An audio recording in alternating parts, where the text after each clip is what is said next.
Hello and welcome back to the Movie Memo Recaps. Today we are going to recap a 2014 movie titled Not Safe for Work. Please be advised that there will be spoilers ahead. At Denning Pharmaceuticals headquarters, former employee John takes the elevator and opens his suitcase to reveal a gun. On the executive floor, he swiftly kills several top executives and returns to the reception area, where he encounters the police. John declares somebody had to do something before taking his own life. News reports later reveal that Denning Pharmaceutical is releasing a new medicine that is receiving FDA approval despite causing fatal side effects, which have already resulted in 3 deaths. Consequently, the company is facing a significant lawsuit, and its stock prices are plummeting as they attempt to destroy evidence. A prominent lawyer named Alan decides to take on the case against the company, which will have a substantial impact on his career.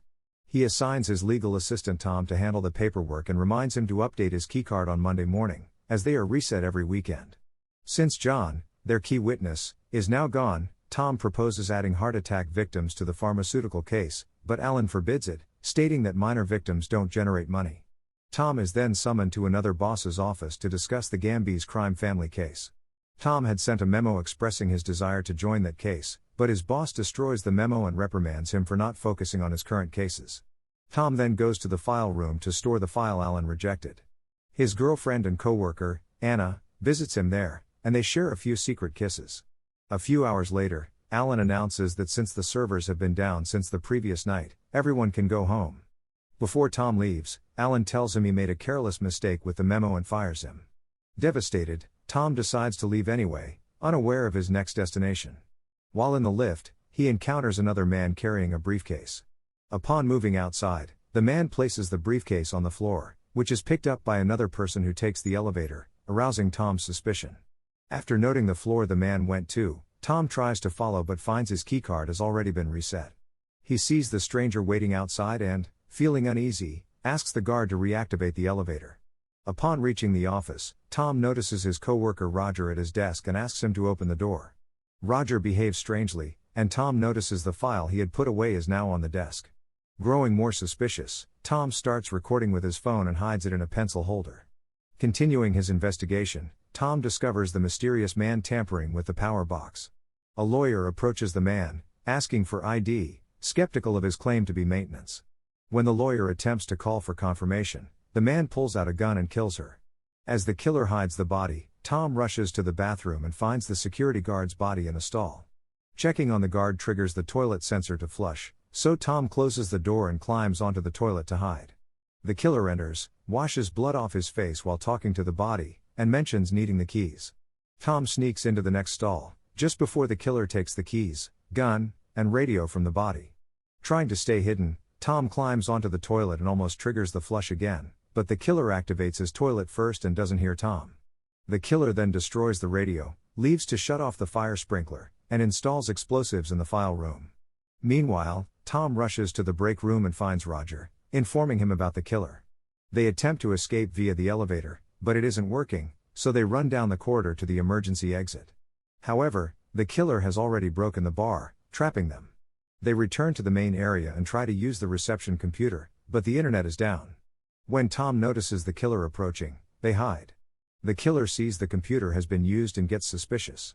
After disconnecting it, he enters the desk area, revealing he also has a keycard. Once he's out of sight, Tom and Roger emerge from hiding and try to come up with a new plan. Tom takes Roger's keycard and opens the door to the executive offices to find Alan, sending Roger to retrieve his phone and call the police. As Tom activates the lock, his jacket gets stuck in the door. While searching for Alan, Roger reaches his desk and uses his phone to call his wife.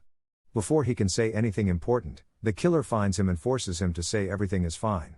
Tom witnesses this through the window and runs to the break room to find a knife. After Roger hangs up, the killer pulls out his gun and asks if anyone else is working late. Roger lies, saying it's just him. The killer then grabs a cable and starts choking Roger, all of which is recorded by Tom's phone. When Tom returns, he finds the desk empty. He grabs his phone to call 911, but the battery dies. After connecting it to a charger, he looks around the office and finds Roger's body in his chair. The killer returns and notices the jacket stuck in the door, so Tom quickly hides in a closet, where he's startled by the lawyer's body. The killer drags Roger's body while making a call, complaining that no one was supposed to be there. Tom's phone gets enough charge to start ringing. The killer answers it, dismisses Anna's call, and finds the video of the murder. He deletes it and discovers Tom's name and picture in the settings, realizing the jacket belongs to Tom. He calls out Tom's name, but Tom stays hidden under a desk. After the killer leaves, Tom runs to another office and sets some paper on fire to activate the fire alarm, but it doesn't work. He then notices someone in an office in the neighboring building and starts another fire in a trash can, pushing it against the curtains. This gets the neighbor's attention, and Tom gestures for help. Unfortunately, the killer smells the burning and rushes in with a fire extinguisher. Tom sees him, runs away, and pretends to use the phone so the neighbor won't call for help. Minutes later, Tom reaches the reception and uses the computer to create a new key card. The killer almost discovers him, but Tom quickly puts the computer in sleep mode and hides under the desk. After the killer leaves, Tom resets all the locks, rendering the killer's card useless. He then turns off most of the building's lights and rushes to Alan's office, only to find him talking with a woman. At that moment, the killer shoots the office lock, so Tom hides behind the door. The killer seems familiar with Alan, but when the woman pulls out a gun, he kills her immediately, taking her gun and leaving while telling Alan to stay put. Once alone, Tom asks about the woman's identity, and Alan reveals she was part of the Gambis crime family, set to testify against her husband. Alan suspects the killer was sent by the mafia to silence her. They then hear a strange noise and discover the killer trying to break into the file room with an axe, but it's futile due to the reinforced steel and bulletproof glass. Afterward, Alan and Tom try to escape but must hide when they hear the killer approaching. The killer arrives with the janitor and imitates his voice, threatening Tom to come out or face death. Suspicious Tom asks what nickname he always used for the janitor, which the killer doesn't know, leading Tom to suspect the janitor is already dead. The killer then turns the elevators back on, trying to lure them out. Alan and Tom find the janitor's body in the corridor with a note that says, "You win." They hear a phone ringing and rush to the desk, shocked to find Tom's number calling. Alan suspects a trap and tries to escape, but the killer shoots him on the arm. They run away with the killer in pursuit, firing at them. They hide in an office and lock the door, but it's not reinforced, and the killer starts breaking it down with an axe. By the time he breaks in, they have already entered the file room. Tom attempts to use the killer's phone to call for help, but it's password protected. The killer, still in possession of Tom's phone, texts Anna to lure her over. Desperate to help her, Tom gets an idea and starts using the copy machine. At the entrance, the killer lets Anna in and holds her at gunpoint, demanding her phone to destroy it. At that moment, Tom appears and offers to exchange the key card for Anna, but the killer is skeptical until Alan arrives to help negotiate. After the gun is dropped, Alan takes the card to the killer, who releases Anna but then draws the guard's gun. Alan pushes the killer to save Anna, but the killer punches him and drags him to the file room. There, the killer complains that Alan didn't clear the office, revealing their collaboration. The killer activates the explosives just as Tom arrives with a gun, only to find the killer has all the bullets. Alan uses the opportunity to escape, locking the killer in the file room. The killer tries to use the key card to escape, but it doesn't work because Tom gave him a fake one made with the copy machine. Suddenly, the explosive goes off, starting a fire among the file shelves. The killer tries unsuccessfully to extinguish it and passes out from the smoke. Tom enters, discards the gun, and puts out the fire by pushing over the shelves. Suddenly, the killer wakes up and attacks Tom, leading to a fight.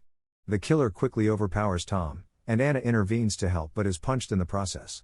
Tom uses the distraction to punch the killer, and after they both fall, Alan appears and shoots the killer. Before dying, the killer whispers the numbers 1122, and Tom takes the keys from his pocket. While Anna uses the keys to activate the elevators, Tom returns to the desks and finds the case file, revealing that the pharmaceutical company wanted to eliminate all evidence. He then types 1122 into the killer's phone, unlocking it to find Alan's phone number. It turns out Alan was paid by the pharmaceutical company to lose the case, and he hired the killer to destroy the files and kill Roger. Alan claims corporations are more dangerous than the mafia and tries to bribe Tom, but Tom refuses the money and leaves with the file. Not wanting to go to jail, Alan commits suicide. The police arrive soon after, so Tom rushes to leave with Anna before they can be seen. In the file room, the copy machine is producing thousands of copies of the case evidence. A cop, who was the one who provided the gun for the killer, finds Tom's phone in the killer's hand and immediately calls a hitman to silence Tom. Thanks for watching. If you are new, don't forget to subscribe for more of these recaps. Until next time, have a nice day.